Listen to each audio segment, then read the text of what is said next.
dumped. Life doesn't get lower than this. They're not the first to survive on the waste of others, but here at Bantar Gebang rubbish tip outside Jakarta, it's a stark and stinking illustration of Indonesia's economic crisis. 4 years ago, about 2,000 people lived off the dump. Now it's more than 6,000 and growing daily. Among them is Alex Sukarno. Until last year, he had a relatively well-paid job working as a mechanic for a French surveying company.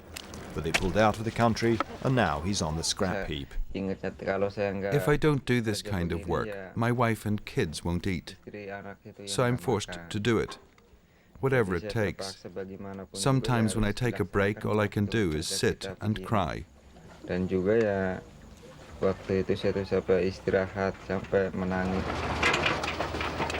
Alex has now been here for a month.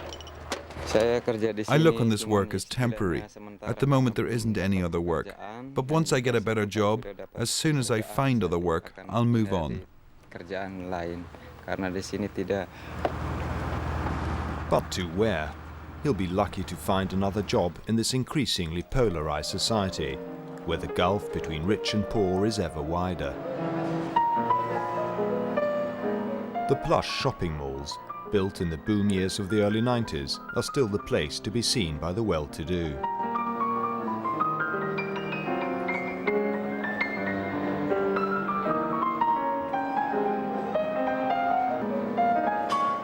These people have 3 decades of economic growth to thank President Suharto for, but their wealth is disappearing fast.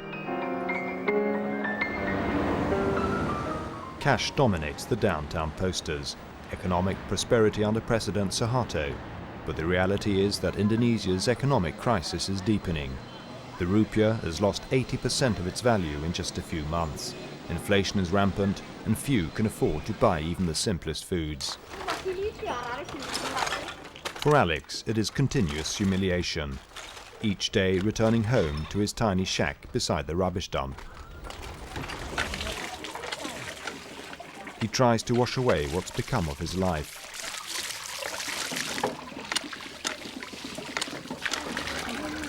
He and his wife live here separated from their children, who've been sent to stay with their grandparents in the country.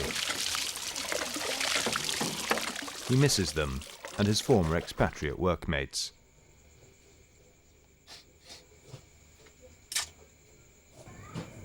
I regret.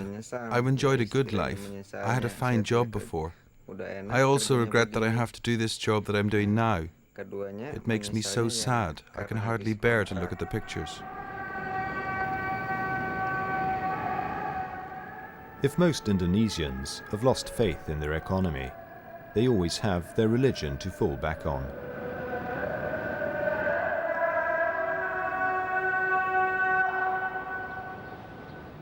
"200 million people make Indonesia the 4th most populated country in the world, and 80% of the population are Muslim.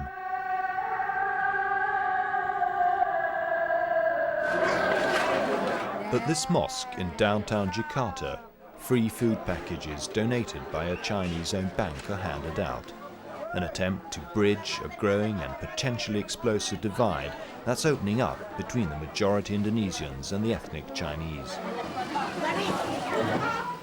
In villages of central Java, Muslim traders spray paint their religious identity on their shops.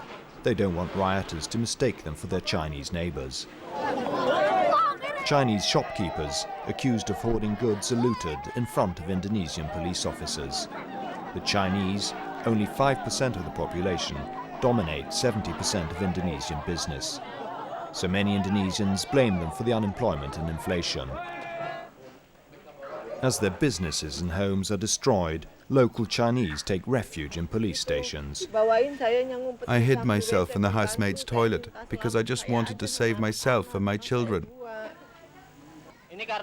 This has happened because the prices have gone up. The prices have been increased by them. The Indonesian economy is dominated by them. The Chinese. Modern Indonesia hides a dark recent history of ethnic divide. the slaughter of hundreds of thousands of ethnic Chinese 30 years ago. But scratch the surface and an entirely different picture emerges on the other side of the tracks, especially amongst the poor and the dispossessed. The old prejudices are re-emerging. Idris Muhammad, like all civil officials, is a member of President Suharto's Golkar party. His responsibility is one of the poorest inner-city areas of Jakarta. These people are part of a massive movement of recent immigrants who arrive in Jakarta daily, desperate for work or at the very least the basic means of survival. They're economic refugees from the countryside, where prolonged drought and economic hardship has forced them off the land. Traditionally, rural Indonesians carry the greatest hatred for the ethnic Chinese, a hatred that Idris Muhammad knows only too well takes the pressure off his boss, President Suharto. Because of the price increases, people's anger against the Chinese is increasing. The Chinese themselves have been playing foul with the goods every day. They're increasing the prices of their goods because they've been hoarding the goods. The people's anger against the Chinese has increased. Their influence is bad because they're not Indonesia's native businessmen. If the economy were to be run by Indonesians, it would be better. In the universities of Indonesia, students have put the blame for the economy and the rising ethnic tensions firmly on President Suharto and his government. Students lead the anti-government protests, but today some former students have come here to Bandung University to open a new forum for change in this troubled country. Among them, Enin Sestrino, a former Chinese student activist who spent 3 years in jail for his anti-Suharto activities. Enin sees himself as part of a new and emerging class of young Indonesian professionals whose ethnic backgrounds are barely relevant. Yet he still fears being arrested and beaten up, not for his beliefs, but for his ethnic background. If that kind of things happen because of my political beliefs, I can still accept that. But if that kind of things, bad things happen to me just because I'm a Chinese, that will be hard to accept. I mean, I keep saying to myself, if I think about myself completely or exclusively as a Chinese, then I will do similar mistake in terms of keep this racist way of thinking in my own head. So it doesn't make sense. According to G7 officials, if President Suharto doesn't introduce radical economic reforms, his country is heading for a social and economic breakdown. But few believe that President Suharto has the political support he needs to carry out the painful economic reforms the international community is asking for. Dr. Hermawan Sulistyo is a US-educated economist employed as a senior civil servant at a government think tank.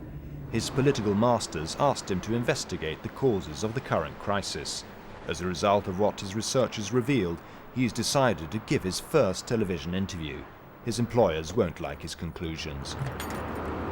We solve the source of the problem.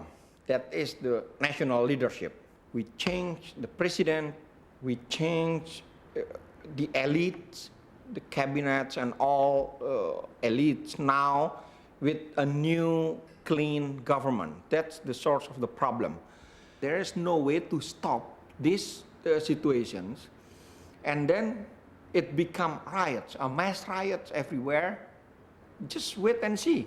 And it's more dangerous because there is no organized unrest, organized riots, quote unquote, because there is no strong opposition leader. If you don't have any strong leader on the street, then you can't control 1 million hungry people looting around. Damning words from a government employee. President Suharto's options are narrowing. Can he tell people who have nothing to eat to tighten their belts? Can he persuade people who have nothing at all they'll have to have less? And how do you tell Alex that he'll have to spend even more time pulling his cart through the mud for the sake of his country? Martin Adler, Insight News Television, Indonesia.